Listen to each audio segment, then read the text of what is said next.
This episode is brought to you by Iams Pet Food. When you choose Iams dry dog or cat food, you can see a difference in your pet with your own eyes. Healthy energy in 5 days, healthy digestion in 10 days, and healthy skin and coat in just 25 days. Satisfaction for you and them.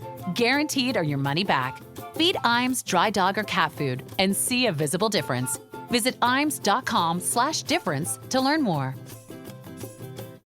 Prep for Thanksgiving at Whole Foods Market. Save now on no antibiotics ever frozen whole turkey, just $1.49 a pound with Prime. Sales on brie and select seafood appetizers help get things started. For sides, go with wallet-happy favorites from 365 by Whole Foods Market. And finish with decadent desserts from the bakery. Or get your whole spread catered. Just order early. Get Thanksgiving ready at Whole Foods Market. Terms apply. This year, Santa's bringing the power of Energizer into his workshop. Whoa, the Energizer Bunny's got so much power. Wait, he's powered up all the toys. I think that means we're done for the year. I love this bunny. He's the hardest working helper the North Pole has ever seen. And he wants all your gifts to have the power of the #1 longest lasting AA battery. So this holiday season, stock up on Santa's and the elves' favorite battery, Energizer Ultimate Lithium.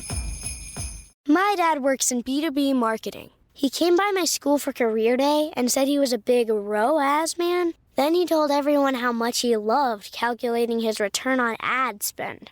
My friends still laugh at me to this day. Not everyone gets B2B, but with LinkedIn, you'll be able to reach people who do. Get a $100 credit on your next ad campaign. Go to linkedin.com/campaign to claim your credit. That's linkedin.com/campaign. Terms and conditions apply. LinkedIn, the place to be. To be.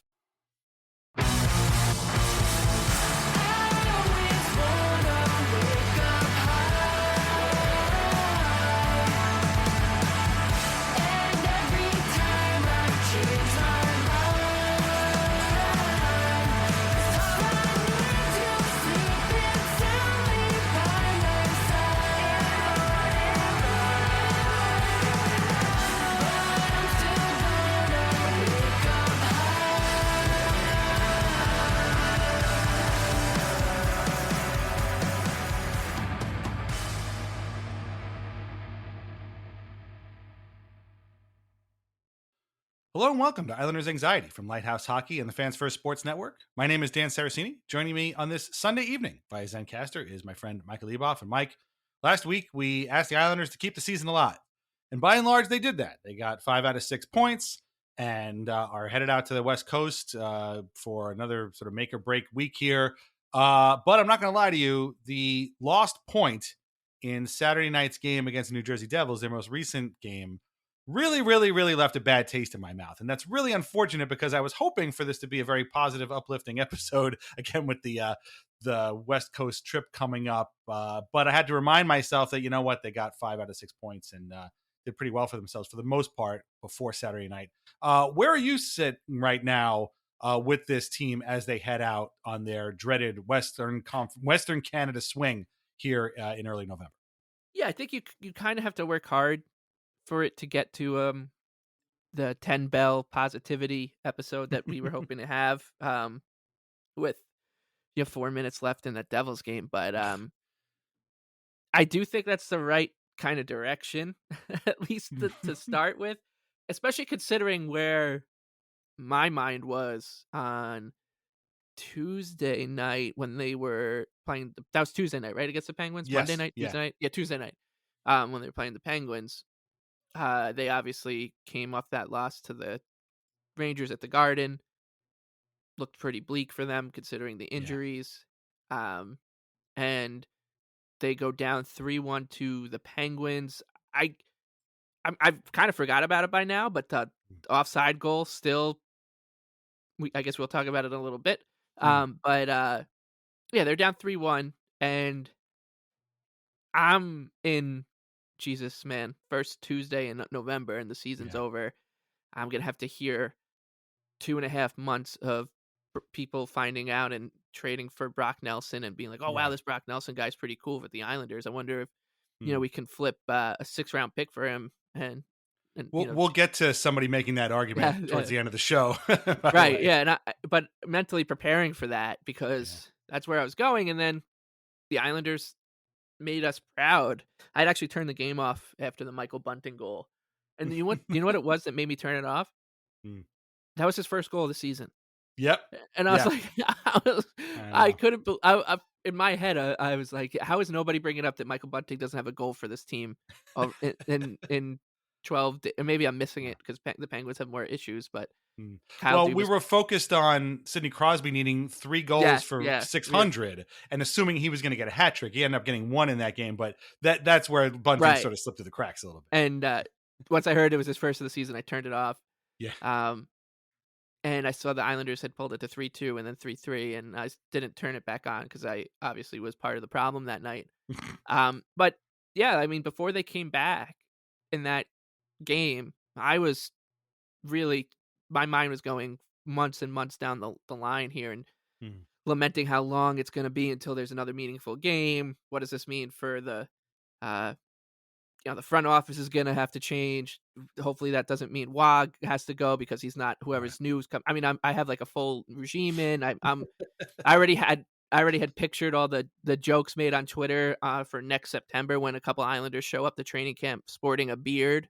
And so my mind was in some, was it shambles? Right. Like my mind was a shambles that night. Yeah. But the Islanders, as they very rarely do, Right. brought me back from the abyss. And then they consolidated that with a win.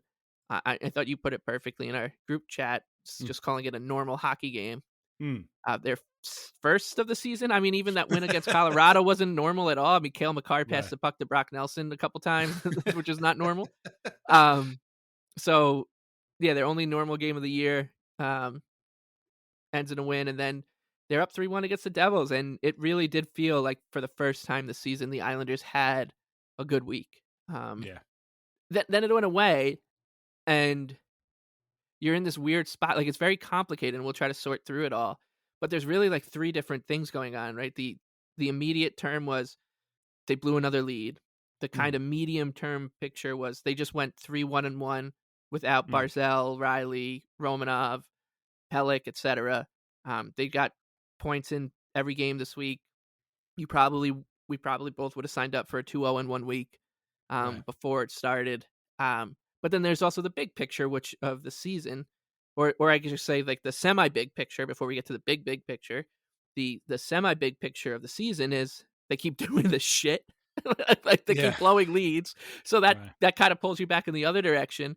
And then the big picture is, yeah, we know that this team is at a crossroads with the roster and a couple of key free agents, and then you got guys like Lee and Pajot, and so it's like very easy to spiral with this team. Yeah, always. and it's a lot easier to spiral in the direction I was going when they were down 3-1 against the Penguins than it is to work up the bravery or like the kind of liquid courage to believe that the Islanders can do something special this season.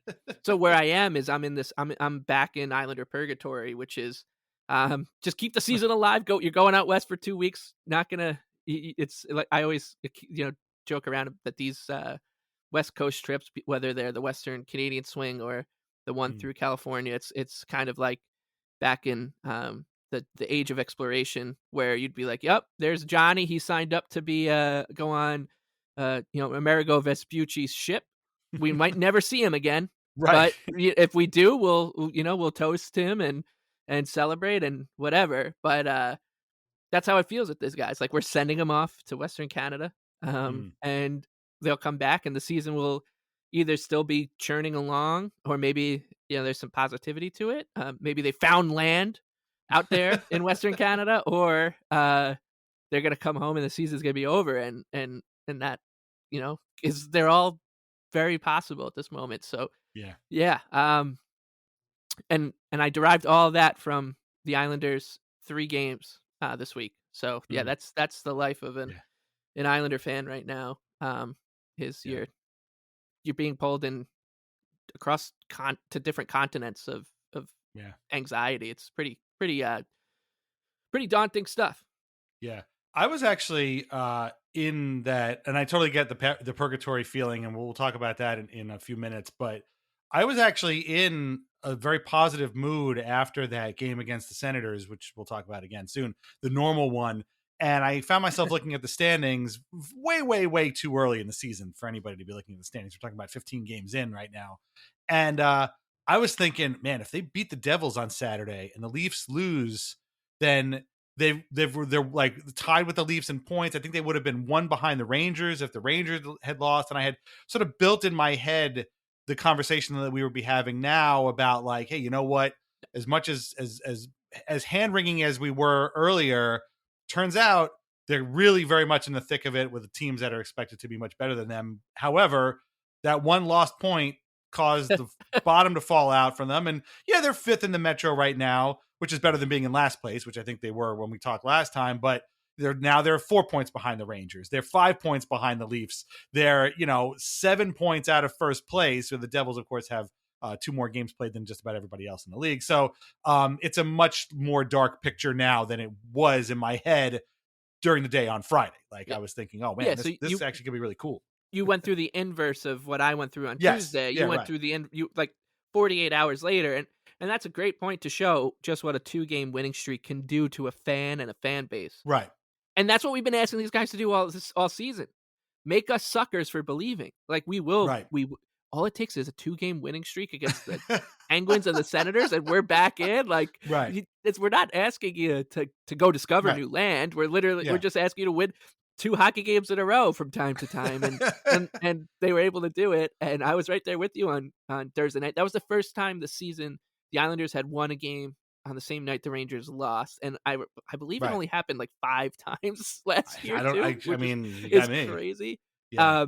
And I just want to point out real quick, like I do think the Islanders have. We'll talk about like the bounces and stuff of the games, and just to complain about the Rangers a little bit. The Rangers have yet to play a back-to-back this season. They won't play one until they won't play one until the end of this month, and they've only played 4 playoff teams so far in their schedule. And one of them was the Islanders when they were missing everybody and still are missing everybody. So it's just driving me up a wall to see, that they're dealing with this very comfortable waltz to whatever they're at, like 731 points percentage. While we're fighting tooth and nail to keep the season alive before Thanksgiving. But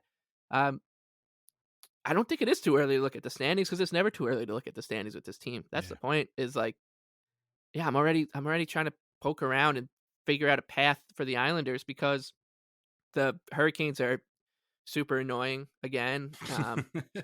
Egg on my face for doubting that they wouldn't just do what they always do in the regular season before losing to the Rangers, like, and then being like, why are Islander fans upset at us?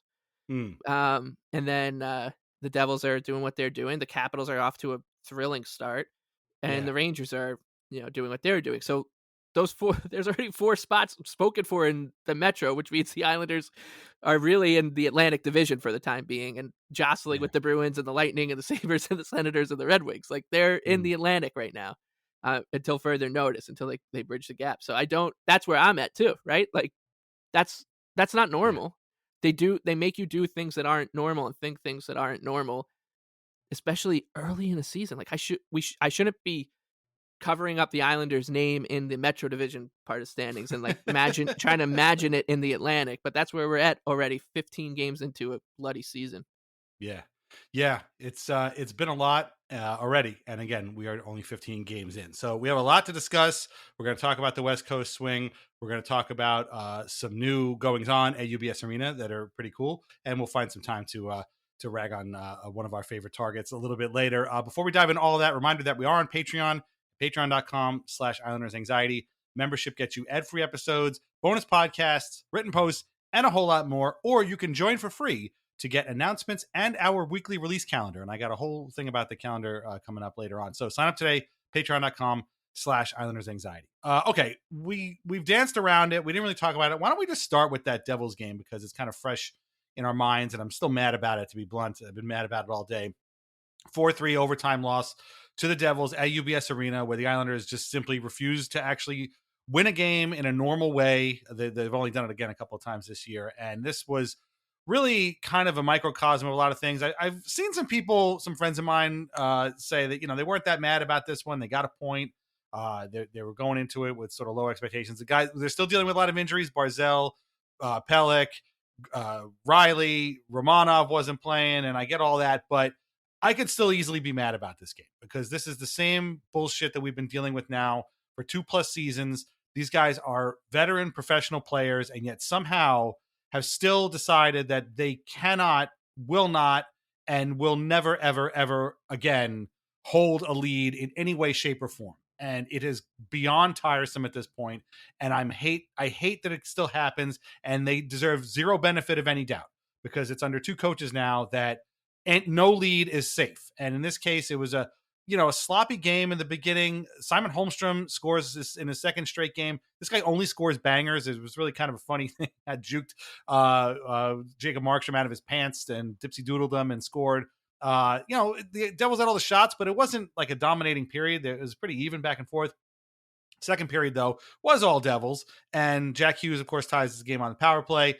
The Islanders just decided they didn't want to play that period, and the Devils should have been up probably 3-1 or, at some point. But Ilya Sorokin was fantastic, and he would be. None of the goals in this game were really on him. He was spectacular, and without him, the Islanders would have gotten their doors blown off way, way before overtime. But then the third period happens, and Dennis Cholowski continues to be the only Islanders defenseman to score any goals. Halfway through, from a feed from Holmstrom, who was terrific, puts the Islanders up 2-1. Then Nelson, a minute and a half later, on a nice feed from Siplikov, makes it 3-1 Islanders, and you think, all right, great. This is fantastic. They've caught the Devils in a couple of, compromising positions here. They're up 3-1. They just got to hang on, play some smart D, get out of here with a win, and send everybody home happy. Well, of course, it doesn't work out that way. Dawson Mercer crashes the net, makes it 3-2. And then with the net empty and about 50 seconds to go, Stefan Nason basically ricochets a puck off of Grant Hutton's foot and behind Sorokin, tie game. Yeah, it's bad luck, but somehow this exact bad luck scenario happens every single time to the Islanders. Their defensemen love putting their feet in such a way that a puck will bounce off of it and go right into their own net. Ryan Pulock did this the other day. I guarantee somebody else has already done it this season, and it's been happening for years. And I can't imagine the Islanders have to lead the league in this. I don't think there's anybody else that even probably comes close.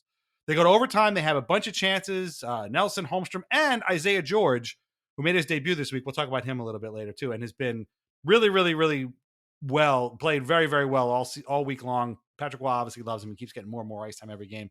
Has looked really great out there.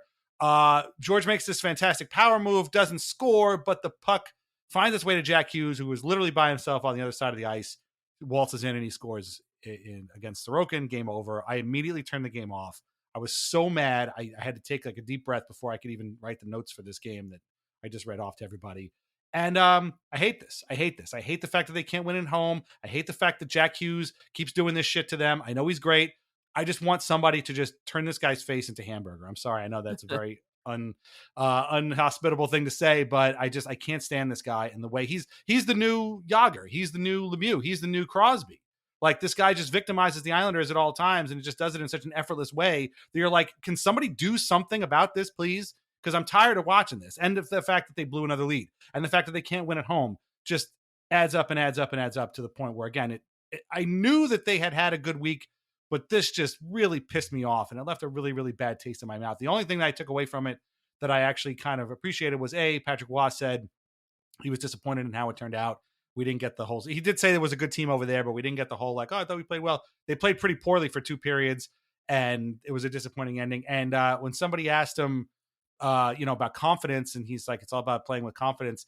I forget what the actual question was, but basically he was like, because our ass was tight on the bench, meaning like he can see it in their faces that they're not confident and their asses are tight on the bench whenever they have a lead and they can't. And so he understands there's a problem, but he's got to fix it. So what was your take on this game? We talked about it already, but like, I don't know if I was at like a 9 as far as being angry about this game on a scale of 1 to 10. Were you at a 9, or were you a little bit lower on that scale? No, I think you'd have to be crazy not to at least start immediately, like at a 9 right after the game ended. And then I do think there's, like I said, you kind of have to work hard to get to a more positive note, which we can do, and we're sort of doing here. But we can start with, like you said, the bad. It shouldn't it shouldn't feel like a fact of life, like Mm. that the Islanders are just going to blow these leads, but it does, to the point where when they held on to that lead in Ottawa Mm. on uh, Thursday in the normal game, that and they had held sort of held on to one in Buffalo on Mm. Friday, right? Yeah. They only gave up one 6-on-5 goal with the 2-goal lead. Which is, again, like a normal thing to happen, basically, Right, like yeah. I mean, Anders Lee missing an empty net, the puck coming back the other way. Mm. They still found a way to throw some Islanders in there. But can't even begin to explain how many texts I got before they blew it. Like, we know this game's going to overtime. Like, Right. I don't want to say anything because I know this game's going to overtime. But that's when the Islanders have like 3-1 at the last TV timeout. That's Mm.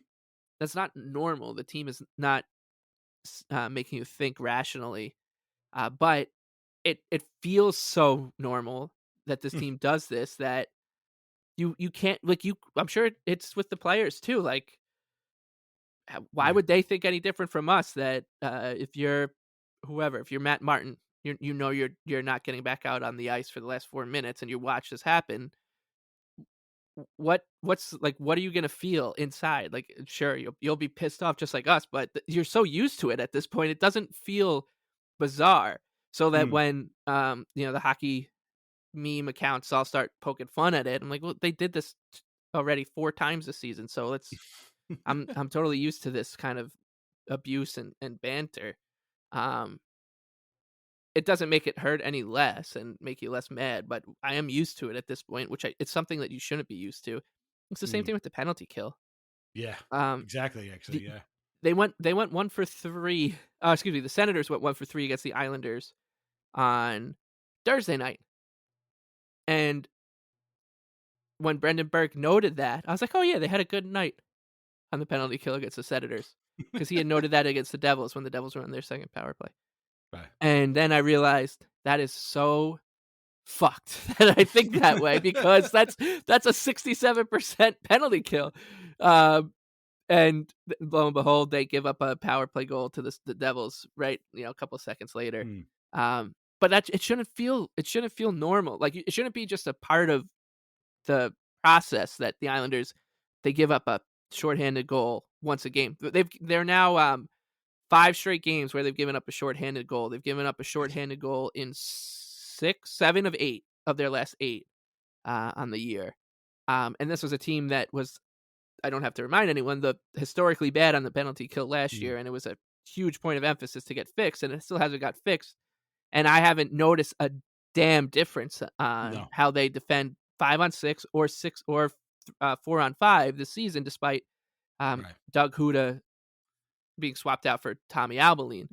And they're going to the flush system. That's yes, the ultimate. They've gone to the flush system, and the only thing they're flushing is their chance at clinching a playoff berth before the end of the season. Like, that's what I wrote. You can't clinch a play. I mean, they did it last year. They became the first team in modern NHL history or salary cap era to finish last in the league in penalty killing and make the playoffs. I don't think they're going to become the second team to do it if they find a way to do that again.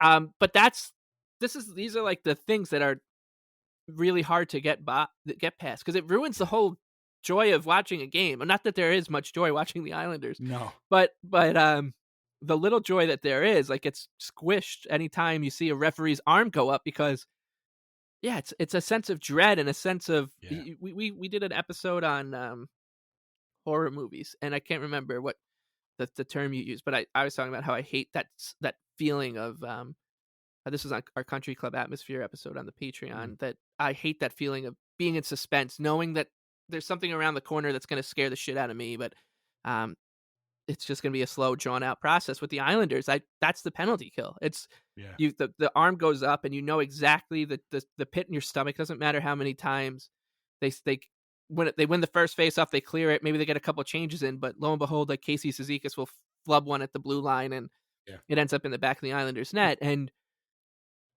it doesn't get fixed. But still, they're like in the mix at the same time. So it's this.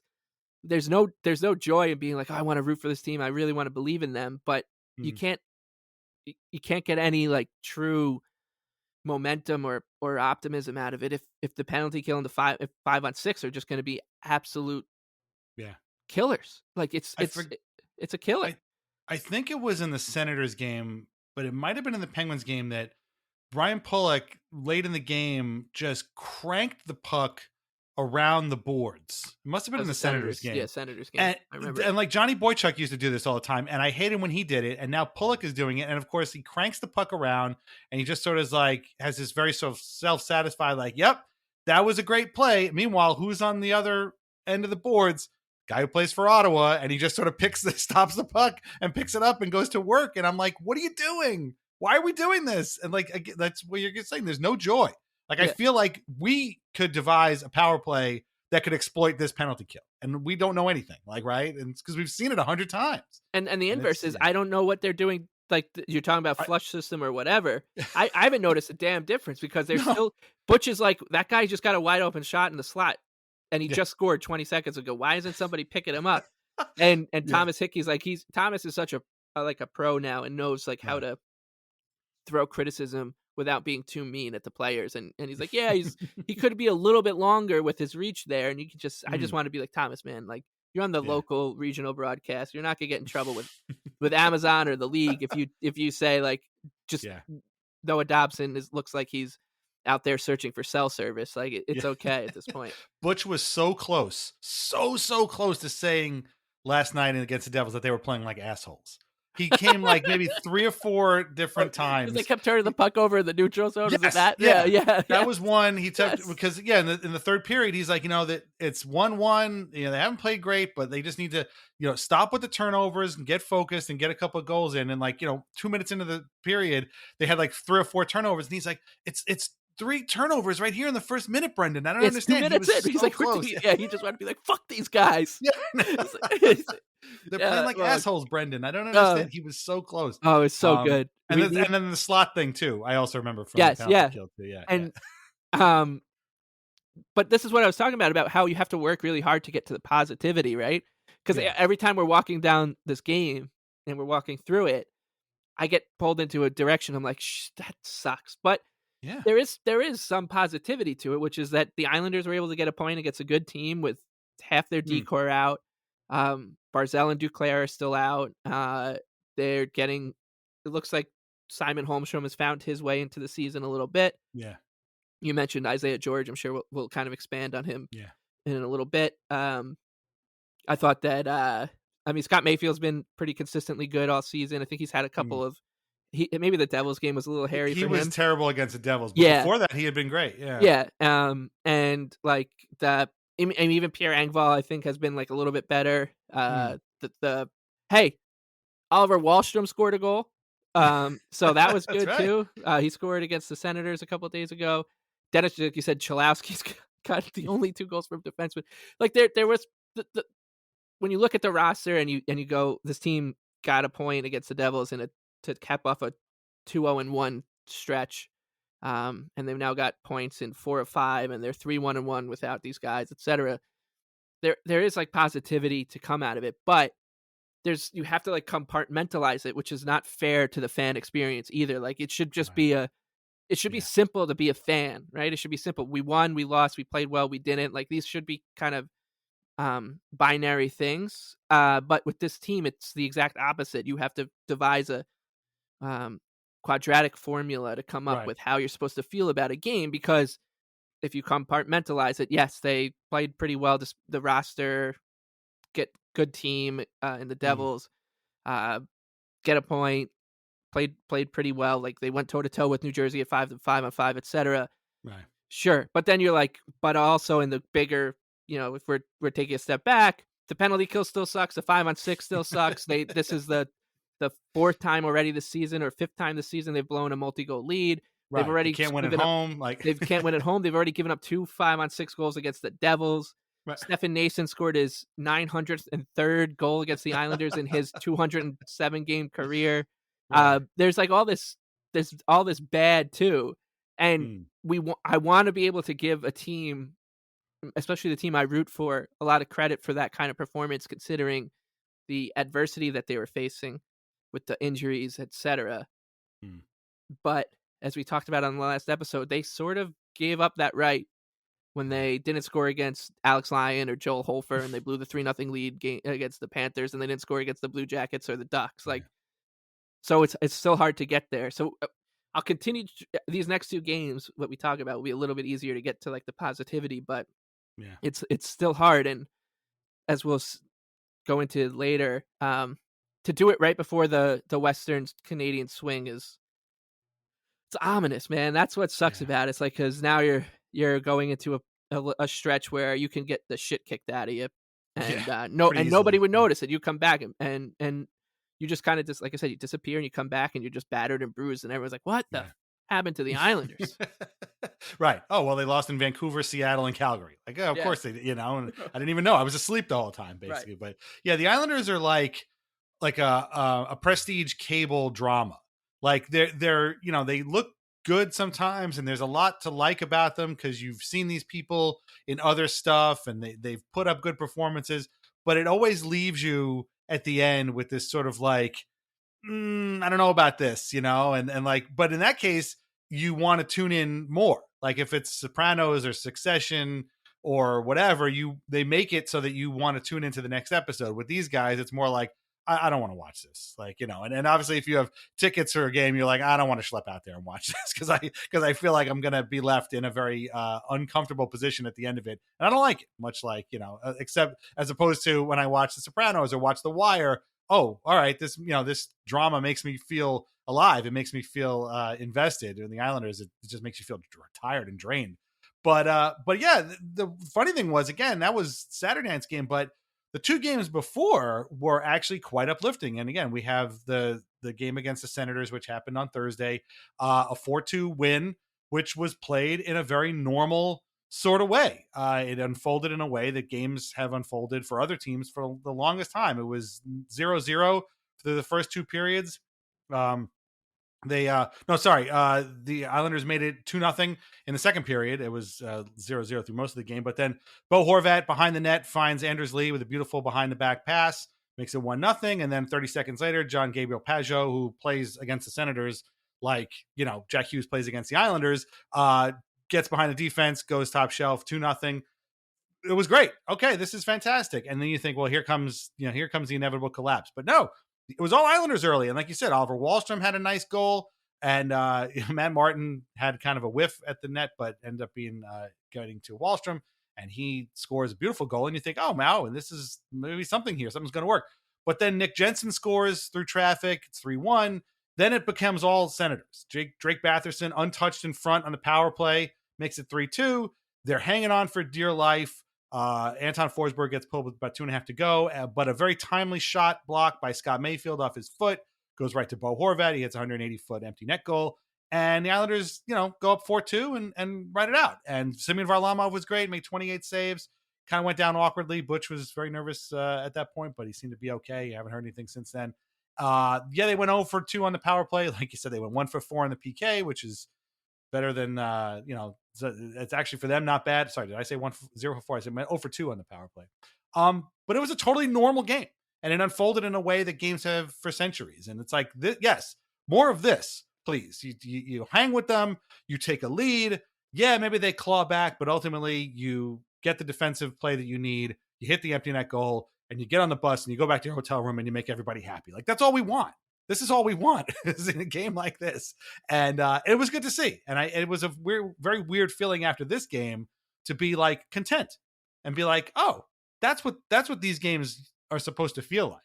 Of course we'd get back to the normal dreaded Islanders feeling a game later, but I thought this was a good game. And I mean, I shouldn't say that it wasn't a aesthetically pleasing, exciting game, but the third period was pretty good. And no, this unfolded pretty well. I'm sure Senators fans weren't all that happy about it, but they came back, and then the Islanders just took the empty net goal, and that was it.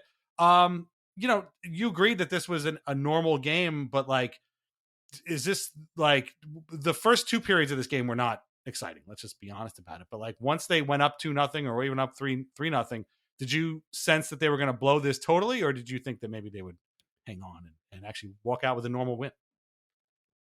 Oh yeah, the last thing I expected was them to walk out of there with a normal win. But when they did it, I was just thinking how I felt surprised that they held on to it. Not and that's not to Yeah. take away from the game. I thought the Islanders played reasonably well.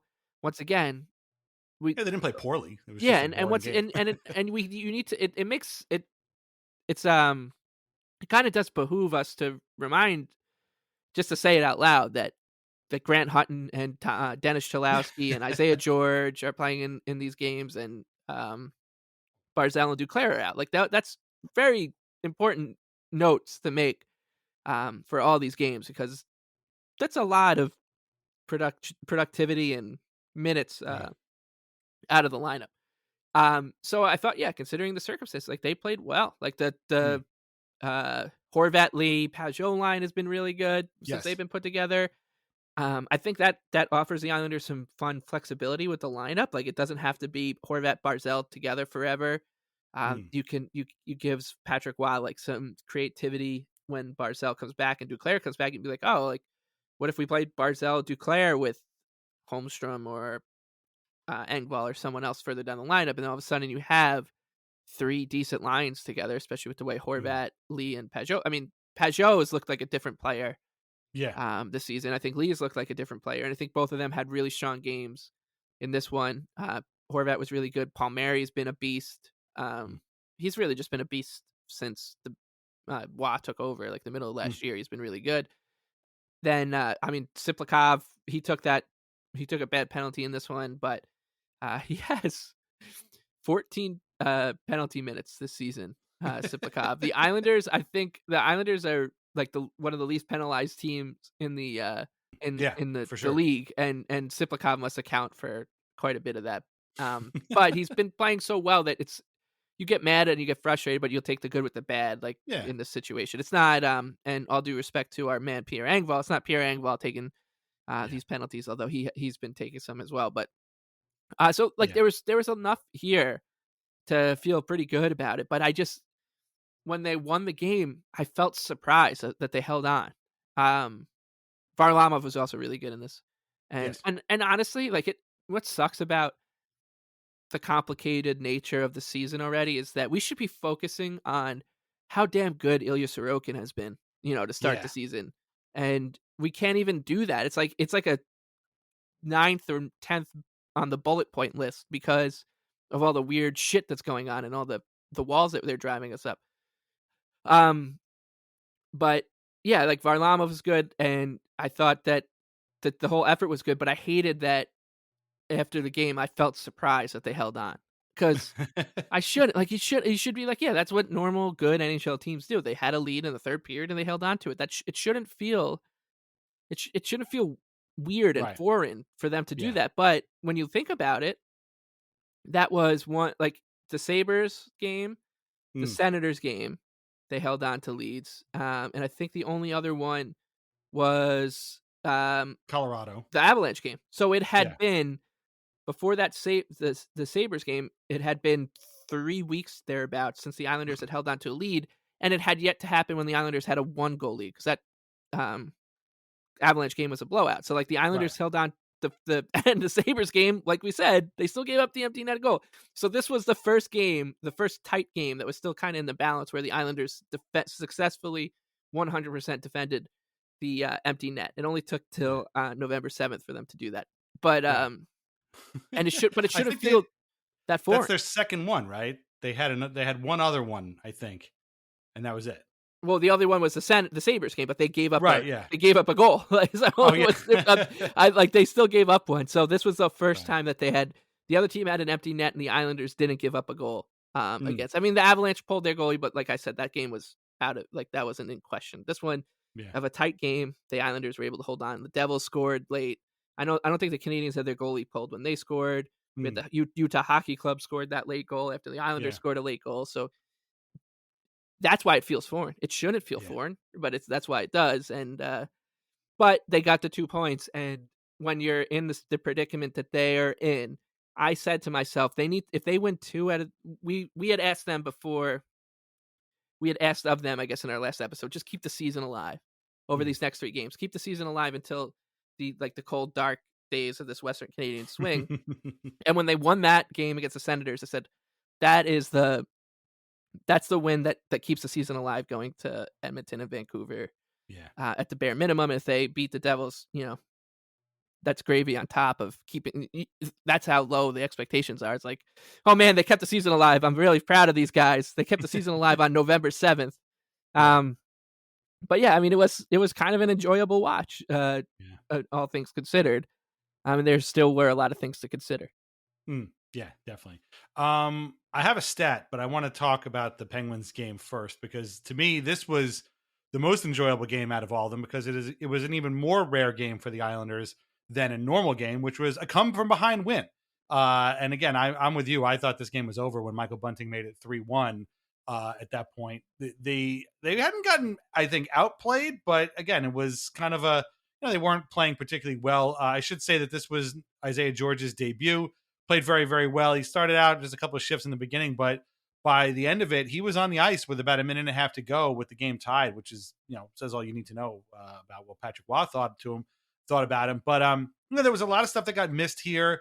Sipakov had a breakaway at one point, but then Mayfield turns the puck over to Evgeny Malkin, of all people, who of course finds Crosby by himself, ends up making the game 1-0. Wahlstrom missed on a 2-on-1 at one point. Holmstrom at one point had the puck, stole the puck rolled off his stick. It was 2-1 after 2. Then, like we said, Pierre Engvall got stopped on a breakaway. And so you just thought at this point, like, it's just not going to work for them. I know Kyle Palmieri had like baseballed the puck in at one point, but it just seemed like it wasn't going to go for them. Bunting, like you said, scores his first and makes it 3-1. But then all of a sudden, Holmstrom scores on the power play on a backhander.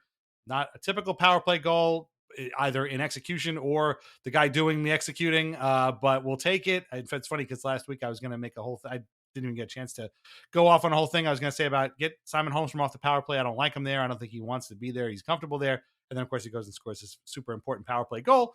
And then Horvat finds Pajot in the slot, who shoots top shelf right away, ties the game. They had a power play late, of course, that they end up throwing away. They go to overtime. Each team has a power play. The Penguins getting a power play in overtime. I thought this game is over. The Islanders, to their credit, kept them off. And then they get their own power play, and of course they throw that away. They do absolutely nothing with it. And then they go to a shootout, and I thought, well, this is where they're going to lose. But Bo Horvat ends up being the only guy to score in the shootout and wins it for them. So Sorokin, again, spectacular, like you just said. He's been the best thing about this whole season so far. 32 saves, some of them like 10 bell saves, like we said off the top. And Delkovic looked strong early, kind of got roasted a little bit towards the end there. And this was a great comeback win, and it just reminded me of a time when the Islanders used to do this routinely to teams, and they would go down 3-1 and then come back because they just had this determination to never lose. And that's a team we haven't seen in a very, very long time. But against the Penguins, I'll take it. And I thought this to me was like maybe the most purely fun game they've played this season, obviously with the Avalanche game in there as well. But to do this against the Penguins, to do it at home, and drag people like me, who, I mean, you turned it off. At least I stuck with it. But I don't blame you for turning it off. We had a friend of ours who was at the game. He left after 2-1, and he got home and he's like, "Wait, they won?" Like, yeah, I know, nobody saw that coming. But it was this was a fun one to watch, and a few more of these would be fine. But you don't want to get too many of these because then it's like, why you keep going down? The Islanders have the opposite problem. They keep going up and then losing the game. So, but yeah, this was, and then you throw in the whole Isaiah George-ness of it, makes it even better. So this was a fun one. Do you regret turning it off after 3-1? Or I did my part, and yeah. Honestly, I was so red mad at the Islanders, and not just the Islanders. Like, still don't understand why the Penguins, that Crosby goal stood. It was as cut and dried offsides I've ever seen. Yeah. Right. And we never got an explanation. It's because it was the Islanders. Like 3 other weird reviews happened that night, and somebody had his skate on the ice and another skate off the ice, and Patrick Waugh was pissed off about it. But it never got like sorted out. Not that it would change anything, because there was some weird reviews in like the Avalanche game, and obviously those ones take precedent over the Islanders, especially when Sidney Crosby's the one doing the scoring. It's not gonna come off the board, because exactly. I'm sure that everyone else was thinking the same way we were, which was, hey, we can't just in case he scores 2 more, we don't want this one to come off the board here, because it is the Islanders he's playing. So I was mad at that, and then I kept getting mad at the Islanders for blowing grade A opportunities, Holmstrom Yeah. and Wallstrom. Yeah, they had a And lot. Yeah. God, it was. I know he scored on Thursday, but it was just really tough to read all these tweets about how Holmstrom's been like having like strong games. Oh, a strong shift by Wallstrom because he got a shot on goal. Like, yeah, that's what he's supposed to do. But Yeah. and like we're all rooted for the guy, but he's at some point, please just set the bar a little higher. That a shift where like he doesn't get caught with the puck too long or ice it or something is like a notable shift for the guy. Yeah. So I was just really pissed. Like and like I said, I was mad because the Islanders definitely didn't get the rub of the luck in that game, and that it felt almost like a little bit of an unfair way for their season to end. Yeah. Which is an insane thing to think in game number 13. Yes. So like I was then mad at myself for thinking this way. I am sitting there in bed too, and Emily's like, how are they doing? And I said they're losing 3-1. I'm not watching them anymore. And she just like laughed. She's like, I just don't know why. And she says this to me 3 times a week. She'll just be like, she laughs in my face basically. It's like, of course they did. Like, why do you expect anything different? Like, what? Right. Why does it make you so mad at this point if they've been pulling the football out in front of you all this time? And I don't have an answer for that question. Like, I don't. And it made me so down that I was having conversations, like I said, not just with myself in my own head, but with other people. Like, man, it sucks that like this is the way that Brock Nelson's gonna go, and they're gonna have to trade Palmieri, and like what the hell do they do with Dobson? What this? I'm having this conversation in the middle of game 13, and they come back and win, and they come back and win the game, and so like to go from that point in like my mental state to okay, now I gotta like come to terms with, hey, they won. If they win against the Senators on Thursday, they're right back in this thing, baby. Like, let's go. And that is exhausting to do, to shift gears like that. And we had to do that again on Saturday night in the Devils game. So yeah, I mean they won that game, so we can definitely be positive. That was an Islander win to be proud of, the first one for this team in a little bit. I mean, that's not true. Maybe the most like clear cut, like proud to be an Islander win of the season. The Sabres game was pretty good considering the circumstances. Obviously, that Avalanche win was too. But there were some like legitimate positives to take out of it, and like you said, the big one is Isaiah George, and I think you can basically go anywhere to any Islander podcast to have a conversation about what makes him great and or his first 3 games so great and all that. But to me, the thing that I noticed the most is that this guy, and I kept thinking of, and this makes me a loser. I totally understand that. But the first thing I was thinking about was, here's a 20-year-old 4th round pick, very unheralded prospect. I think Scott Wheeler had him behind something called Dalen Kufler in his January like Islander prospect rankings. I didn't go far enough to find out like where he was this year, but I don't really remember most people being too high on him in the like the prospect community. So you couldn't legitimately say he was shot out of a cannon, came out of nowhere, and it's only 3 games, whatever.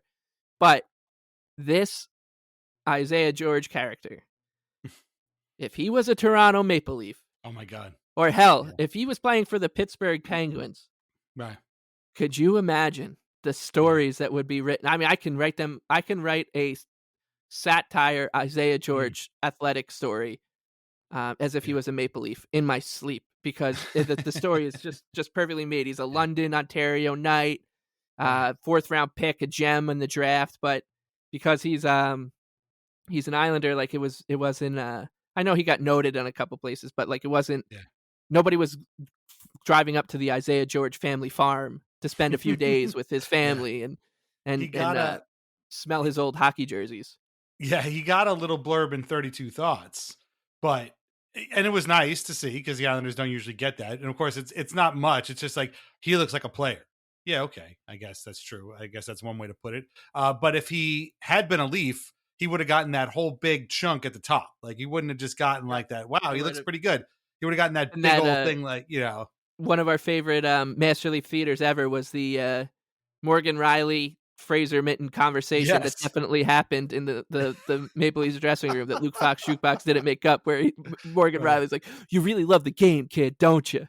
Yeah. Yeah, I guess you Yeah. could say that. Like Yeah, nobody's asking Brock Nelson what he Matt told, Martin puts his arm around Isaiah George's shoulders. Mm. "Man, you really love the game, don't you, kid?" Like, can you imagine? Can you imagine Andrew Gross penning an Isaiah George Oh my story in God. the tone of The Athletic? It would Yeah. I would faint That off would my be pretty chair. funny. But Yeah. No, yeah, but I mean yeah. he's been great. Yeah, he's looked really well. I was surprised they sent him down as quickly as they did from camp, but I'm glad he's here, and I'm glad it's working out for him. And he will make a mistake at some point, and he will, I'm sure, have a bad He's game made at some point. mistakes, Yeah, I which guess is it's true. he passed the puck to the Penguins that one time Oh, in right. the middle in the middle of the slot. That's true. But like he's dynamic and fast, and the Islanders haven't had a defenseman in that mold since, I guess, Taves. Mm. I'm not like Mike Riley could skate and Nick Leddy could skate, but like nobody like that. Yeah, he's been all over the place, and a 4th round pick in 2022, right? So only a Yeah. couple years ago as a 4th round pick. That's pretty good, and um, he's arguably been the second or third best defenseman in these 3 games. I think like Polak's been pretty impressive considering like the amount of minutes he's had to play, and like Dobson is continuing to drive everybody insane, and I totally understand it. But he's also playing 30 minutes a night in this little stretch, and he's playing with a 20-year-old 4th round pick right now, and he's saddled with that responsibility. But still, it's Noah Dobson has 49 shots on goal this season. I think he leads the Islanders in shots on goal, and he hasn't scored yet. And then he passed up that chance for God knows what reason to help the Devils win the other night. But every one of these Mayfield's been good. things, yeah, Mayfield has been good until Saturday night. But my favorite thing about Dobson is every time he makes a mistake, I read a tweet or a post on Blue Sky saying like, that just cost Noah Dobson another $1 million. Like at this point, he's going to be paying the Islanders to play for him. Like he just can't, his next contract is going to be a really legitimately interesting thing. Yeah, because we don't know what's going to make of it. It makes like a good side episode. It's like what is actually the right thing to do with Noah Dobson, right? If you're the New York Islanders, because I think you can make really good arguments for any path. Like, try to get him to a conservative deal, sign him to a long-term deal, sign him to a whatever mid-range deal, or try to trade him. Like I think there's like a million different ways you could go.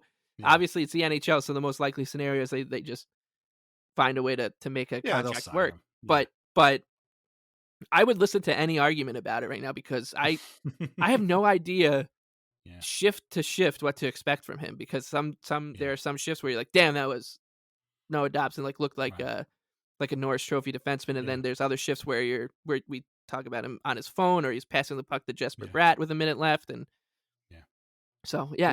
but Isaiah George somehow kind of like stabilized him for a couple games, which is not what I expected to happen. Yeah. I mean, with Romanov out too, it's really weird. But we need to take a break, and I want to get to this stat here. But I mean, the thing is too that drives me nuts, and I think this is what drives everybody maybe nuts about Dobson, is that if he was playing at the level he played the first half of last year, the Islanders are a different team. Like if you add a stud 70-point defenseman to this top team that stabilizes things and makes offense and defense happen regularly, and everybody can kind of key off of him, this team is totally different. But he hasn't been. And so far, this team has been not nearly as good this year. Or I shouldn't say that, because they were also mediocre and driving us crazy last year too. But like, it would be a very different team, basically. Like, and you could be like, okay, well, these other guys are maybe not pulling their weight, but this guy is the truth. And like, we need this guy to be what this person, but he just hasn't been. So let me throw this stat at you real quick before we take our break. And this is by Stats by Zach. Follow him everywhere. He's a terrific guy. And our friend John Zella was joking about needing to see this. And he tweeted at me, John did. And I was like, that sounds like more of a job for Stats by Zach. And Zach was like, oh, I'll work this up. And I'm like, dude, I didn't mean to give you any work. I was just kidding. And he's like, no, I like doing this. Let me ask you this. Percentage of time this season that the Islanders have been leading in games. What would you think it would be? I'll give you, is it less than 50%, about 25%, or less than 25%? Yeah, I would have guessed if before you even gave me answers, I'd say like probably like 33%. So between 25 and 50, 25%, let's say. So, according to Zach, it is 24.5% of the Yeah. time the Islanders have been leading this season. Now, how often do you think they have been trailing this season? Is it, I would say, was it about 30%? Is it about 50%? Or is it about 10%? Yeah, I would say 10. I feel like games are, first of all, they blow the leads. There's with very little time left, so they don't Yeah. trail much. So Yeah. 10%. It's actually about 30%. Huh. They have been trailing for about 30%, 29.7% of the time. They have been trailing, which is pretty good. But the problem is they just don't put the puck in the net that often, which means that they have been tied about 45.8% about 45% of the time in their games this season. They have been tied 45.8 to be exact. So 46% of the time in their games, they're tied. They have a chance 50% of the way to take the lead and walk away with 2 points. And they have oftentimes chosen not to. So, I don't know. Again, we're talking about 15 games into the season. The numbers last year, I remember being extremely stark. Do you remember? I don't remember what the exact numbers were, but like, Yeah, no, I remember they were like, that. yeah, they were like trailing, 10% of the time. And yet they had that bizarre record of like, 2, 4, and 6 or something, whatever it was at one point. Like, it was crazy. So it isn't as nuts as that. And thank you again to Zach for doing this, but it does show you that, I mean, they could be doing a lot better, but They should be. just They haven't should been. be. Yeah, they should be. They've given the Devils 3 points in 2 games. Like just real quick, I look while you're saying that, I was like, this makes sense. And the other thing that stat sparked in my head was, like, and I say this knocking on wood, knowing full well that the Oilers will come out and storm the Islanders Oh my God, yeah. for 4 goals in the first period, but they're never out of games by the scoreboard ever. Like Right, they're not yeah. like this team hangs around all game long, and they either they hang around or they let the other team hang around, and usually it ends up being painful for us.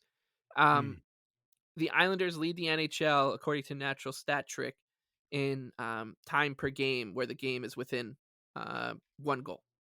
So Wow. that like the game's just always in the balance for the Islanders, and they lead the league in time on ice per game tied too. So like this is just what it's going to be, because they're not good enough to get margin, and they're not bad enough to get blown out with any sort of regularity. But when that is your team, it means you need to be good at the on the margins, which is special teams, and when the other team has an empty net, that certainly falls into that category. And they just are showing no signs in getting better. So, yeah, this isn't going to stop anytime soon, and that's I'm trying to find a way to make it sound encouraging that, like, oh man, they'll probably be around. They'll probably be in the mix for quite a while, but it's not it's not been fun. It's like I just really wish that they had some breathing room. And we also need to mention that, like, and I said before, the other 4 teams ahead of them in the division are winning the games when they like if you look at the goal difference, and we'll take I know we had to take a break, but let's just going through the Metro division real quick. Goal difference, like straight up goal difference. Devils are in first place, but right now they've got a plus 14. The Hurricanes are plus 20. The Capitals plus 19. The Rangers are plus 19. Then it's the Islanders at minus 7. So that just shows you that there right now there's a gap. And those teams, when they get ahead of games, they're not blowing these leads. Like, they're adding to them. They're adding to the lead. They're getting away from teams. They're not just getting up 2-1 and being like, all right, let's skate the puck to the corner and see if the referees will call the game early. Like, it's a totally different ball game. But it's our lot in life here, and it's just been this, as you keep saying, game 197 of the 2022-2023 season, and so we know exactly what to expect, because we know how those Western Canadian swings went in the previous versions of the season. Yeah, I know. I hate it, but that's how it feels. Okay, we are going to take our break now. We're going to come back. We're going to look at those games in the Western Conference, including the Oilers and Canucks and Kraken and Flames and the Red Wings, who are also thrown on there, and then get to a couple other things too. Okay, so meet us on the other side. Thanks. And now a word from our sponsors. First is always VintageIceHockey.com, where you can get t-shirts, hoodies, jerseys, and more featuring over 100 classic hockey logos. Vintage Ice Hockey now carries a full line of Islanders Anxiety merch featuring our blue and orange brain logo, as well as our Al Arbor and the Island shirts. And as always, our portion of the sales go directly to the Center for Dementia Research. That is VintageIceHockey.com. Try wines from the Pinot Project. They offer a rosé, a Pinot Grigio, and a Pinot Noir that was named a top 100 best buy by Wine Enthusiast magazine. All are delicious, priced at less than $15 a bottle, and available at local wine shops and at UBS Arena. Learn more at thepinotproject.com. Please drink responsibly. Talk to your specialist about Botox Cosmetic, Anabotulinum Toxin A, because Botox Cosmetic Day is back on November 20th. For one day only, buy one $50 gift card, get one free, while supplies last. It gets better because it's not just one day of celebration, but the whole month of November. Refer a friend to Ali, and you'll both get $50 off a Botox Cosmetic treatment. Plus, if you register and get treated during November 1st to 30th, you have the chance to win $10,000. For prescribing information and box warning, visit BotoxCosmetic.com or call 877-351-0300. No purchase necessary for sweepstakes entry. Treatment must occur by 12/6. For full official rules, offer terms and conditions, and to join Ali, visit BotoxCosmeticDay.com. This is a story of the one. As a maintenance specialist for university housing, he knows college students can major in wear and tear. Plus, housing so many students doesn't leave a lot of room to house all the supplies he needs. That's where Grainger comes in. With over 1 million industrial-grade products and fast, dependable delivery, Grainger carries the quality products he needs so he doesn't have to. From a new door hinge to a whole new faucet. Call, click Grainger.com, or just stop by. Grainger, for the ones who get it done. So the Islanders begin their annual Western Canadian road trip on Tuesday the 12th, starting with a game against the Edmonton Oilers. That's a 9 o'clock start if you're on the East Coast. Thursday, they're in Vancouver. That's a 10 o'clock start if you're on the East Coast. So put the coffee on, get some Halloween candy out, maybe stay up a little bit. We'll have some help for you to stay up later on this week as well. On Saturday, they play the Seattle Kraken at Climate Pledge Arena, and that is a 4 o'clock start. So it's a 1 o'clock local time, 4 o'clock Eastern Conference time. So be ready for that. Don't settle in at 7 o'clock and be like, what the hell, the game's already over? Yeah, because it'll be over by then. And then Tuesday again, they play in Calgary. Again, 9 o'clock start. I don't know why they go back to Alberta after starting in Alberta, but they do. And then they finish up on Thursday in Detroit, which is going to be a Western Conference team again for the first time in about 20 years. Right off the bat, my favorite thing about this trip is that there are no back-to-backs, and I think that's a huge thing. They're not playing Edmonton and Calgary in back-to-back. They're not playing Vancouver and Seattle back-to-back. They're not doing, they didn't throw Chicago in there to play them back-to-back with Detroit or something like that.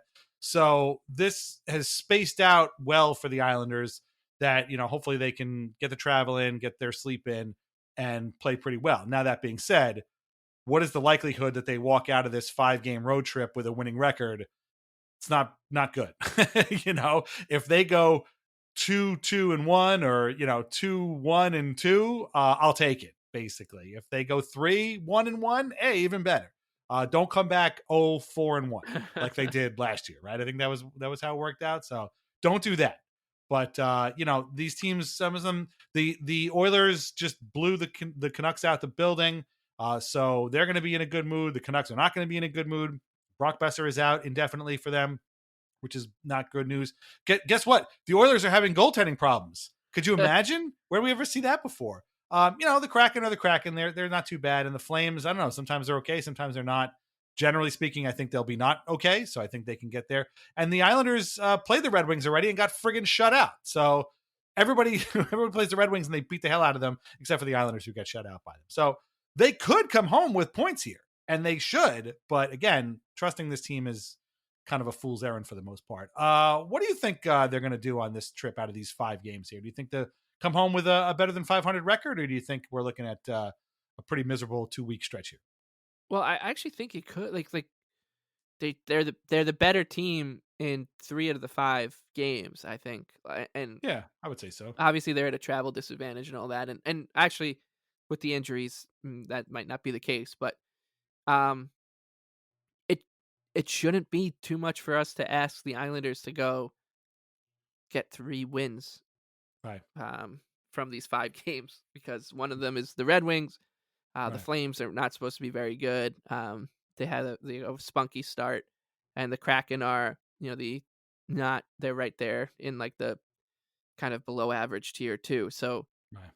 that's not asking too much. And the scary thing about it is that they're playing the 2 toughest games right off the jump. Right. For sure. Yeah. So like we could be looking at a situation where, hey, maybe they do come back 3-2, but they lose the first 2, and then it's just you're alone with your thoughts late at night because they just blew a lead to the Canucks again. And Right.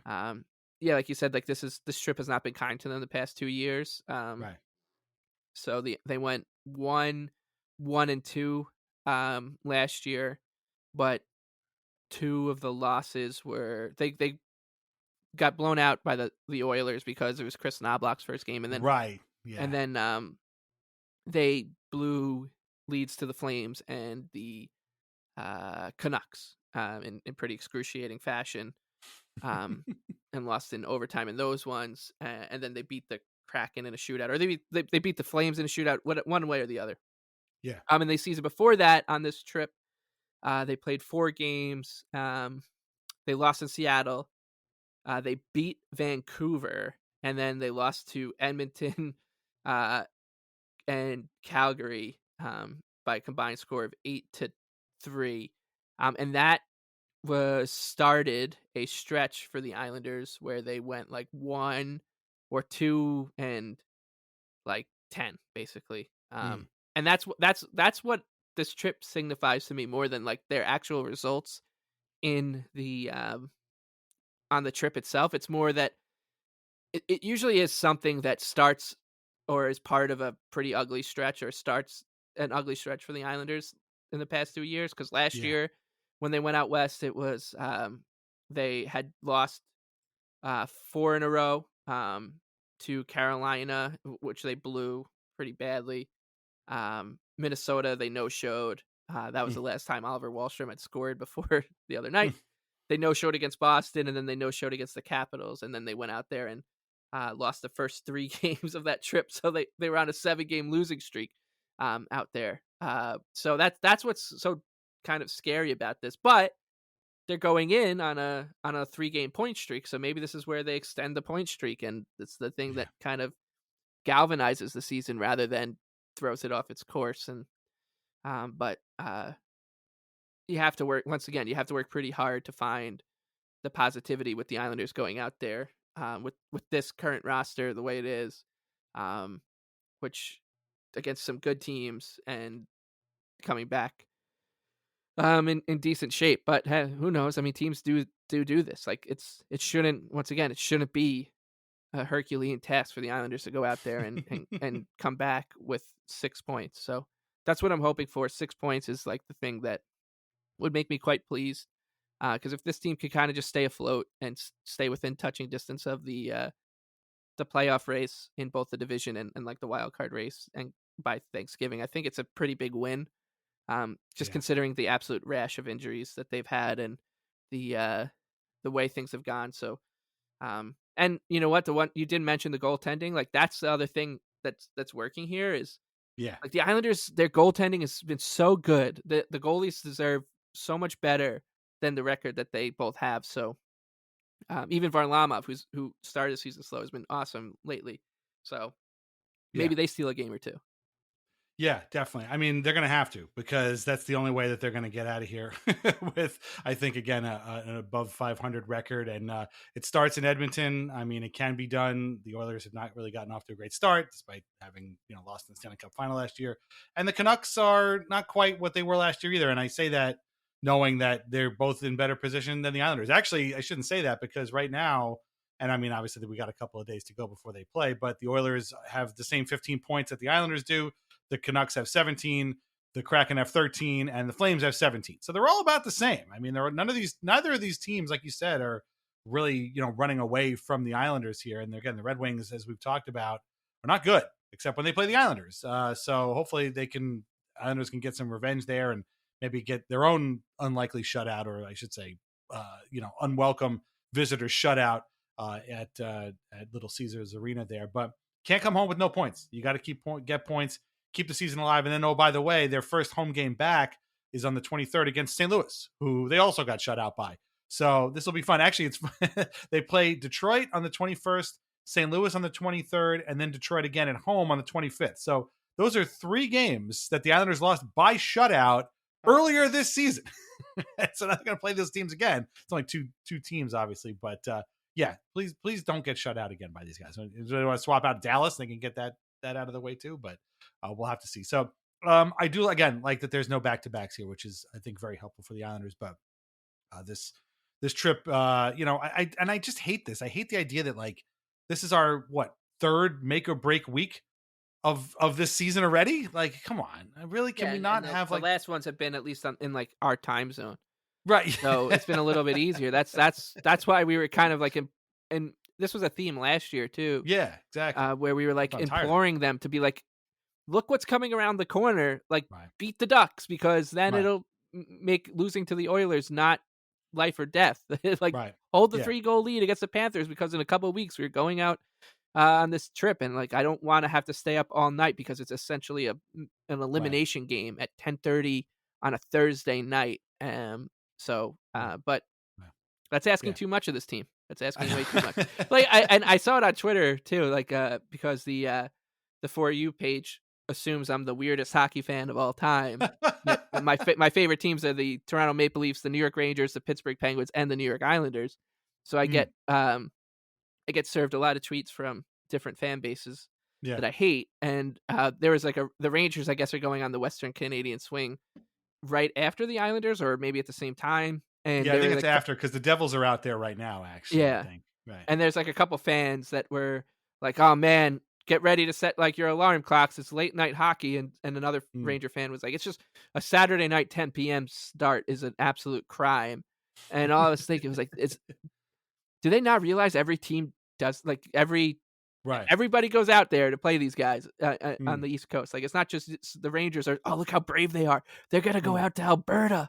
Like the gumption of these guys to go out to Edmonton and Vancouver and Calgary to play these teams. Like, you're not gonna see the Columbus Blue Jackets do that. But I have a solution for that problem, actually, by the way, and that is to stop using Twitter and go to Blue Sky and then just block all these people. No, you can't. It's just such a disaster. But how will I know if Oliver Wahlstrom had a strong shift or not? If I'm not on Twitter, you'll lose that. Yeah, exactly. But I really wonder, like, how the bliss it must be to just be like, do I want to stay up to watch this team play at 10:30 at night?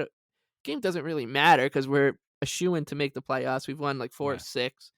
I can afford to take this night off. I can. And the Islanders have not had that luxury in 3 seasons, basically. So it's you just gotta do it. You're just gonna have to sit up there and watch the Canucks score a couple 5-on-3 goals or whatever the hell they did to us last year, which was pretty painful. But I do actually, and you mentioned like you like the back-to-backs. I also kind of like that they sprinkled the Red Wings in at the end there. Yeah, because I do think like there's a chance the Islanders are like 2-1-1 or 2-2, and that Red Wings game can like really do flip the road trip one way or the other. So I've got that one circled as a it's going to be a must-win game, that one against the Red Wings. I think that's one to watch. Yeah, that's a must-win game. But then again, also that home game, and they always lose the first home game after a road trip. Yeah, which I kind of get. It's not easy coming back to. Yeah, but if you're going to lose that game against the Blues, you got to beat the Red Wings again on Monday. Like, I'm just sorry, you're going to have to start winning some games. The schedule really does. It's like taking aside where they're the fact that they're traveling.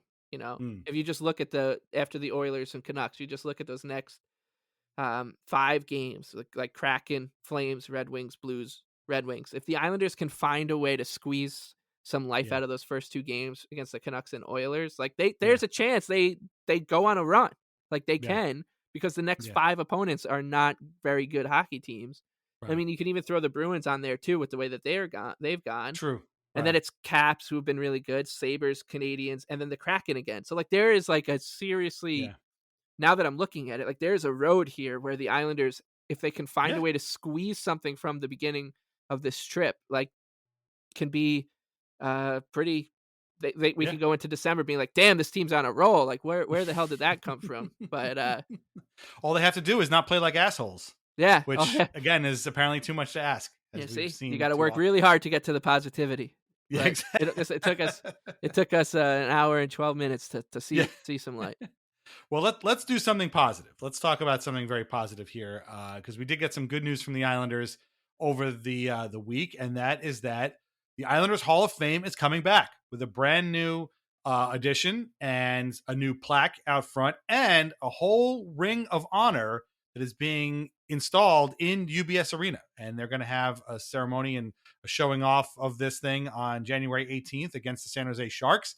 And the new inductee, the first inductee in 4 years to the Islanders Hall of Fame, is Brent Sutter, who obviously won 2 Stanley Cups with the Islanders, was a team captain, is still 6th in points for the franchise. Totally, worthy induction here into the Islanders Hall of Fame. And I just am beside myself that they're bringing this back. And that's great for Brent Sutter. It's fantastic.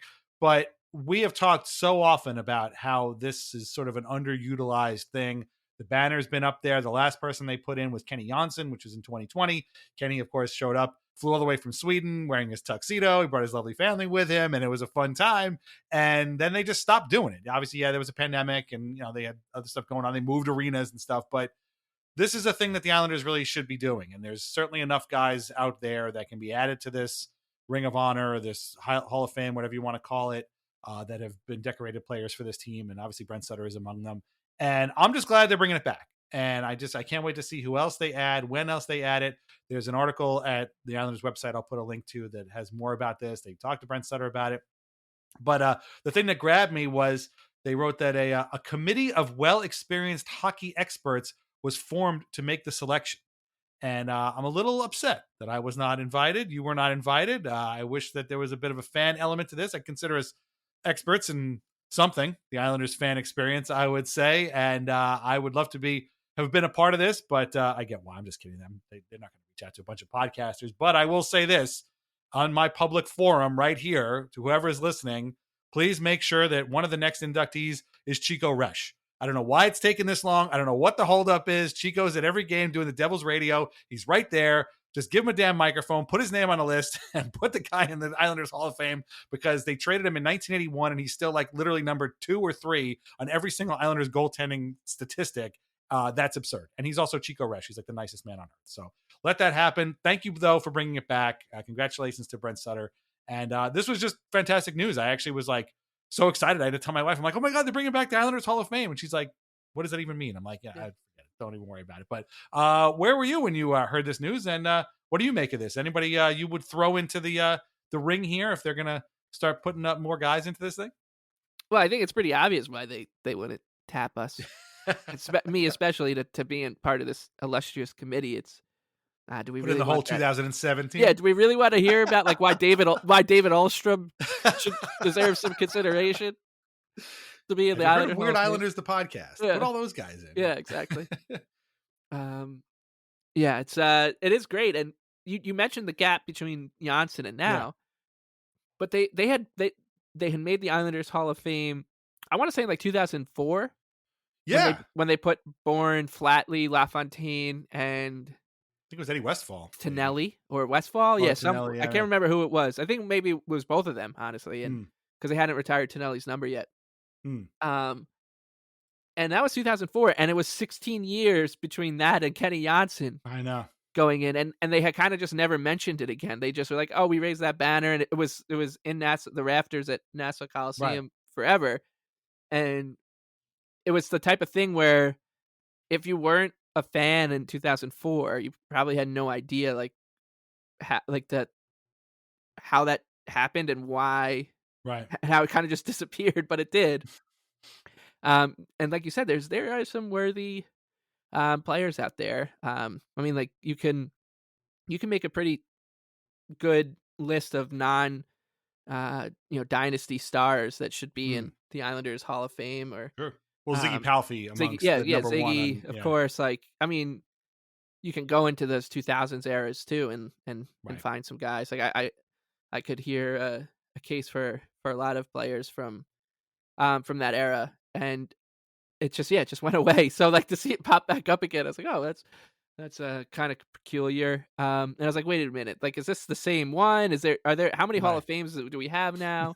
But it is all the one. And yeah, I hope Mr. Sutter knows that the precedent has been set by Kenny Johnson that on Islander Hall of Fame night, you come in, you wear a tuxedo, um, Mm, for your enshrinement. But yeah, it's good to have it back, and I would yeah, this is the type of stuff that we always said the Islanders just kind of never leaned into before the regime change because there was just too much baggage there. They were almost like ashamed of yeah. what the team had gone through, and like, oh man, if we put Ziggy Palffy in the Islander Hall of Fame, that means we'd have to bring up the fact that we traded him, and like the team was so bad back then, and they wore those goofy jerseys and stuff. So it's like we might as well just ignore it and pretend we Yeah. never did that anyways. Maybe. Yeah. So but we, as we always would say, like, lean into that. Like, it's Right. as fans, you feel kind of proud, especially if you're of a certain vintage, to have lived through that, to Yeah. have seen those terrible teams, to have seen Yeah. Mark Lawrence and whatnot, like, play for the Islanders. And Yeah, I was gonna say I think fans have a different perspective on that stuff than the team. Like yeah, they're much more welcoming and open to that kind of stuff. Like, we just want to celebrate Ziggy Palffy. We don't give a shit that he got traded for pennies. right, on the yeah, dollar. we just, like, I have my Ziggy Palffy jersey, I want to wear it on Ziggy Palffy. Like, it's Right. like when Josh Bailey came out Yeah. for the home opener, and he was introduced as Islander great. Like, that meant something to me Right. because I am a huge loser. Like, Yeah. that's why I'm on this side of the glass and not on that Yeah. side of the glass, right? Well, Like, they also had Yashin do it. Benoit yeah, Hogue did it on Saturday. So like these are all guys that right. left the Islanders one way or the other.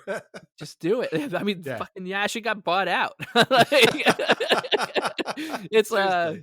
so Yeah, seriously. yeah, more of this stuff is for the better, and it's just like it's nice because it's organic and it means something to the Right. fans rather than like, oh, look at this cool hip new fleece that we have in Isles Lab that you could buy or something. Like, Right. there's very different things to sell. Like, there's actual tangible things you can sell to fans, and then Yeah. there's the intangible, like the nostalgia, the memories, and that's the stuff we want. Like, Right. I'll put it this way: I'm not going to spend like $150 on um, a starter jacket from Isles Lab, but I will spend $25 extra to be in the building for Andy Green's 1000th game. Like, that's that's that's the thing. Like, It's true. and that adds up over times, and Yeah, but definitely. yeah, it also is not to get on a whole thing, but it is a another reminder of just like how nice it feels as a, like, those things, how nice they feel as a fan, because in this day and age in sports, like the diehard jersey wearing everyday fan is so far down on the totem pole in terms Yeah. of like what franchises and teams care about, and you Yeah. can see evidence of that in basically every bit of sports these Mm, days. Like, no, yeah. they frankly don't give a shit about you. Right. You have to have like 8 different apps to watch a game, to watch your team. Like, I don't know if you see the stuff about the Gotham Sports app that the Islanders are on. Apparently it's kind of a mess. Yeah. It's a disaster. I love watching it. Like, every day, like, I get served ads for it, and I'll like click open the comments. And it's like Sabres fans be this fucking sucks. Like, and then Ranger fans being like, I can't believe I'm spending this money. Like, and there's no customer service yet, I don't think, because it's Yikes. kind of new, and Oh, it's also man. a James Dolan enterprise, so I don't think he's Right. gonna care much. But Yeah. Well, I was going uh, to say that this announcement of the Islanders Hall of Fame comes hot on the heels of the opening of the Belmont Retail Village, which is packed to the gills with stores yeah, that you and right. I aren't going to Yeah. shop at. So, like, Yeah, no it's comic book so stores in good. there, so I don't care. But Yeah. yeah. If I mean, So, and if they had an Islander Hall of Fame store where you can go buy a Chico yeah. Rush jersey, we'd be like, yeah, That we got to that would be stop by there fantastic. before the game, right? And if you put it next to the Versace store, Yeah. I'll You never at know. least I'll just walk by it at least, Yeah. and know it's See some there. stuff. But yeah, it's that's part of the reason I love the darts so much. Is like, Mm, if when you boil down professional darts to its core, yeah. it's just about giving the people what they want. Mm. And that to me is what sports should be more, and it just will never be, and it's going further and further away from that. And um, little things like the Islander Hall of Fame, putting Brent Sutter into the Islander Hall of Fame, Mm. is a step, at least like a small step in that direction that makes you feel seen and recognized as a fan, and that when teams do stuff like that, and that's why we love like talking about alumni night. Yeah. Like we're not we're certainly not going to sit here and talk about like, oh my god, the Islanders' new shirt sponsor is Viam AI. Let's do 20 minutes on that. But holy shit, Robert Reichel showed up to alumni night. We could Oh do my an God. entire episode on that, right? Like it's. I should say this Hall of Fame night is fired up by Solo Stove, according to the thing here. So if Snoop Dogg is going to be there, that'd be kind of cool too. But yeah, so no, definitely this is something for the fans, and we hope they continue it, because I was genuinely super excited about this. I was like, wow, I'm really happy about this, because I feel like somebody is listening to us. I don't know if they are, but like we've been talking about this for so long, and I mean, we each have a list of guys a mile long that we could add to this Islanders Hall of Fame, and I'm glad that Brent Sutter wouldn't have been top of my list, but I'm glad he's there. No, but it's kind of a funny. It is kind of a funny one. Like, yeah, had they asked you to bet on who if they said, Dan, we're coming in with like a new Islander Hall of Fame inductee, who would you bet on it being? Yeah, definitely wouldn't have been him. It would not have been Brent Sutter. I probably would have gone quite differently, probably different era. I don't think Chico Resch would have been a bad bet either, or like someone like was it Stefan Pearson? Stefan Pearson, like guys like that. Guys. But so I'd love to know like behind the scenes how it got there, and and who picked it. But maybe we'll find out. Oh, that was another one. Kenny Morrow also on the Islanders Hall of Fame. Yeah. Also, so but yeah, so January 18th versus San Jose. It's a Saturday night, and if you want to see the Ring of Honor go up at UBS Arena and honor Brent Sutter and see the Islanders Hall of Fame get restarted, that's the date for you. Maybe I'll go. I don't know. We'll see. That would involve leaving my house, which I don't really do that much anymore. Okay. One other thing, real quick. We teased this off the top, and it's kind of a funny thing. You guys all know we do our Master League Theater, and I guess we'll do a little quick one here. I won't make it an official episode, I don't think, but we do have an interesting note here from our good friend Luke Fox Jukebox, who has been riding high as the Leafs continue to win against seems like they play the Canadians every week. I don't know. Am I the only one who thinks that the Leafs play the Canadians every week, and it's always like a national, event or something like that? They their schedule too has been. I know the Islanders have only played a handful of playoff teams too, but they've at least like gone away. Like they I feel like they play either the Red Wings or the Canadians every night. The Leafs, but they also they've been fun because they've been trading like winning streaks and losing streaks. But this one's coming without Austin Matthews, right? Which really shows you the true color of these Leafs, and if only other teams could conjure up the kind of winning formula that the Leafs had, we wouldn't have to worry about them being designated a seller here. That's right. On November the 10th, knowing full well that I was going through a full meltdown in my own head on Tuesday night, but. Yes. So Luke Fox Jukebox has designated the Islanders as a seller, which should come as no surprise to anybody. And in his article here, Quick Shifts, which is sort of like his version of the Elliot Friedman 32 Thoughts. This came out. When did this come out? Earlier this week. This came out on. It came out right after the Senators win. Right. And he wrote sort of sarcastically that the Islanders rubbed two wins together, but they lack the depth to be considered a contender. And then he writes, I'll read off these two paragraphs right here. He writes, Lou Lamoriello can be patient for a while. Maybe he could bank on a hot streak and a surprise run at a wild card berth. But at some point, the status quo won't be enough. And the GM already pulled the fire the coach card last season. It's high time for turnover. So we're already circling the aisles as a seller to watch at the 2025 trade deadline. Well, that settles that.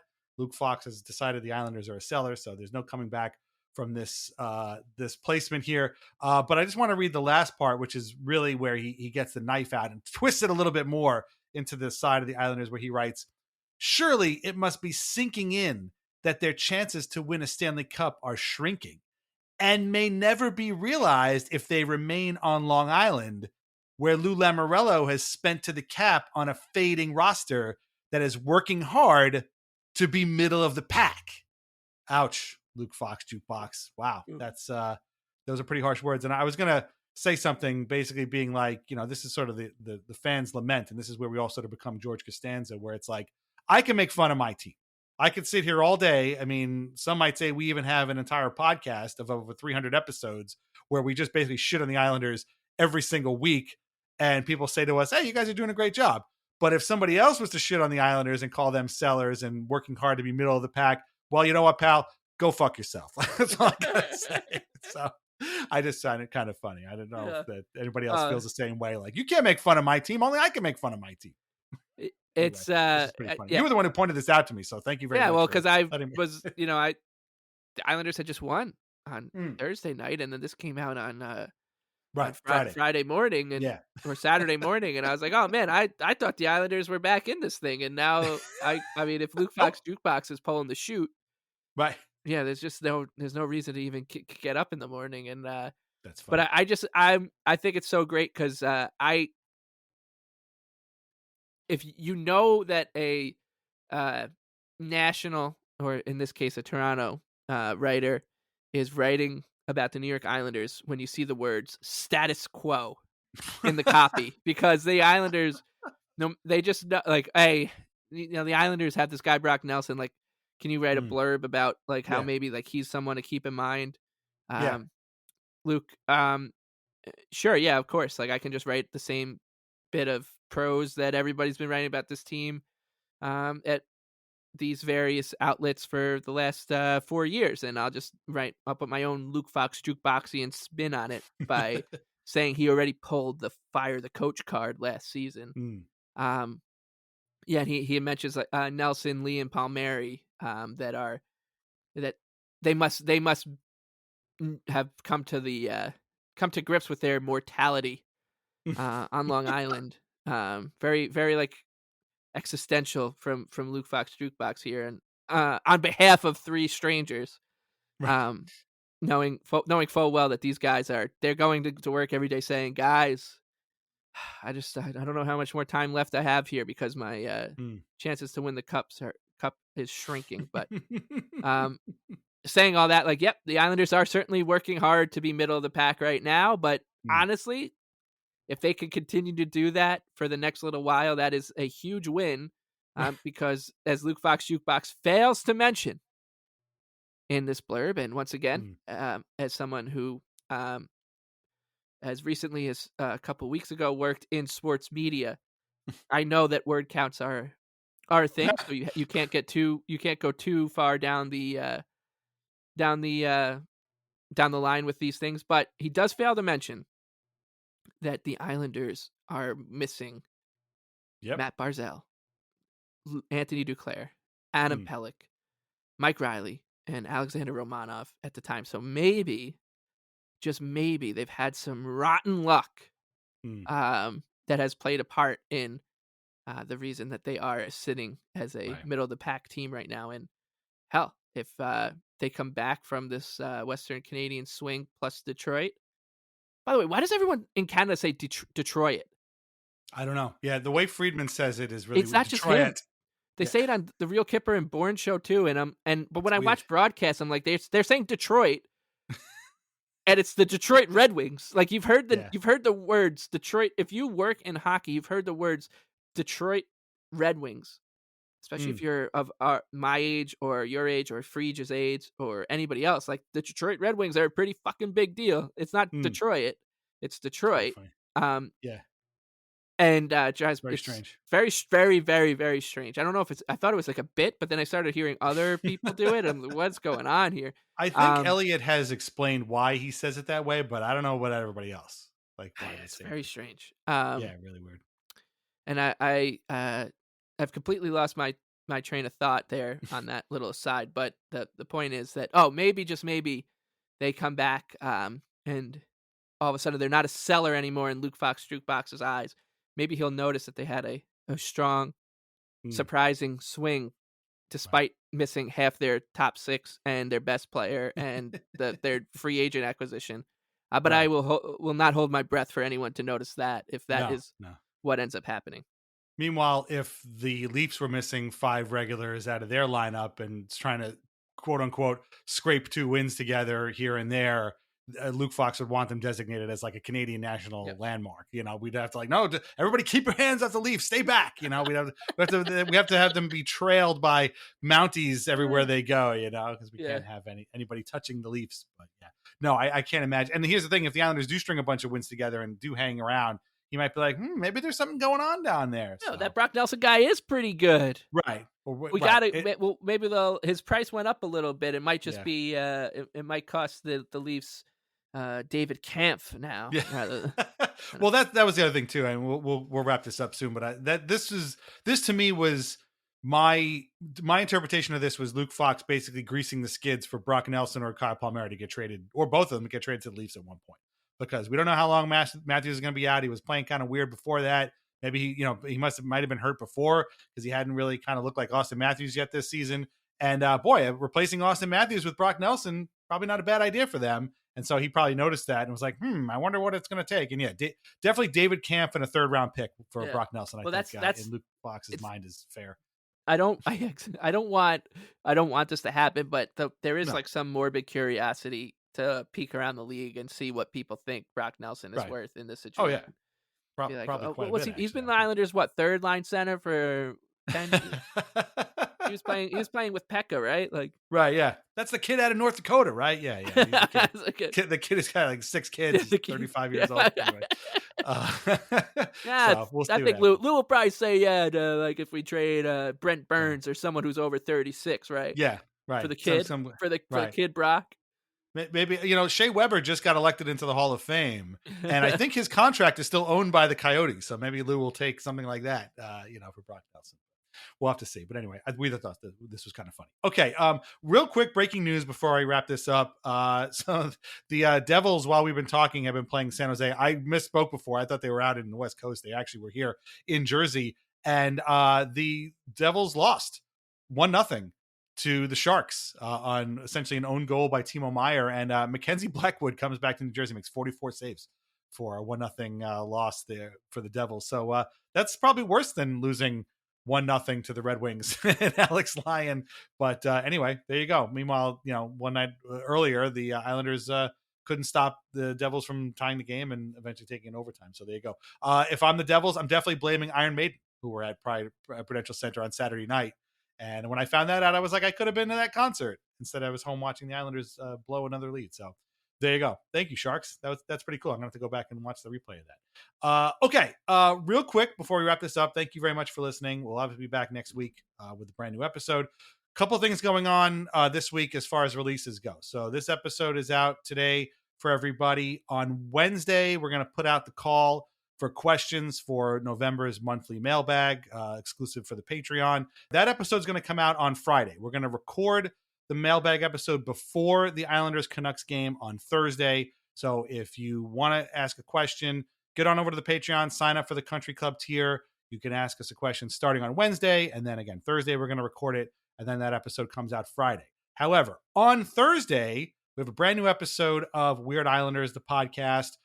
This is an episode that we had been hoping to do for a long time. We got a brand new guest on, and it is a very joyous and excited episode. And if Walt Frazier listened to it, he would call it effervescent. And there's a guy we need to get on the podcast is Walt Frazier. I wonder how many Islanders games he's watched in his career. But it's a great episode, and that's going to come out on Thursday. Normally they come out on Friday, but I didn't want both Weird Islanders and the mailbag coming out on the same day. So I moved Weird Islanders up to Thursday, and then the mailbag will come out on Friday. And again, the mailbag is for Country Club tier subscribers only, but the Weird Islanders is for everybody. So that's your weekly release calendar. And if you want to read what I just wrote, you can also go to the Patreon, sign up for free, and get that weekly release calendar, which is public every week. So you can see what we got going on. Okay. That's about it for this week. Thank you very much for listening. Become a member at patreon.com/Islanders Anxiety for ad-free episodes, bonus content and all that stuff I just talked about. Find us on Apple Podcasts, Spotify, Amazon Music, Audible, audible.com. I said that twice. iHeartRadio, YouTube Music, wherever you get your podcasts. Leave us a review where you can. Our theme song is Morning Haze by Family Dinner. Listen to more of their music on Spotify and look out for their new album, God Looks Out for Fools. Read Lighthouse Hockey every single day for your most up-to-date Islanders news and discussion. Islanders Anxiety Podcasts are part of the Fans First Sports Network. Shop VintageIceHockey.com. If you are in Canada, they have VintageIceHockey.ca that has all these old Canadian junior teams. You can get stuff there as well. Try wines from the Pinot Project, of course. Mike, where can everybody find you on Twitter? The Big Lebowski with 2 E's. Follow Mike at the Big Lebowski. Any final words on what we talked about today? A lot happened for the Islanders this week. A lot is going to happen this coming week. We'll talk in the middle of that big Western Canadian road trip. But again, just another make or break week. And meanwhile, the coaches acknowledge that their asses are tight on the bench, and their whole season could hinge upon this one trip out to Edmonton, Vancouver, Calgary, and Seattle. Yeah, I don't really have much more to add, but other than I just hope by the time we talk next, like there's a lot less impending doom and more optimism. Like it feels like we staved off elimination for 1 week here, but they got to do it again. The job isn't over just because you got 5 out of 6 points against the Penguins, Senators, and Devils. Now you got to do something similar against the Canucks, Oilers, Kraken, Flames, and Red Wings, or else we will be continuing to be driven up a wall rather than coming down and enjoying. Hell, wouldn't it just be nice to enjoy a couple Islander games and like look forward to the next one and all that? That would be a nice change of pace as we head into the holiday season. It would. And it could start with a bunch of big wins out in the west coast of Canada. Please do that. Thanks for listening, and we will talk to you again next week. All right, take care. Talk to you later. Bye-bye.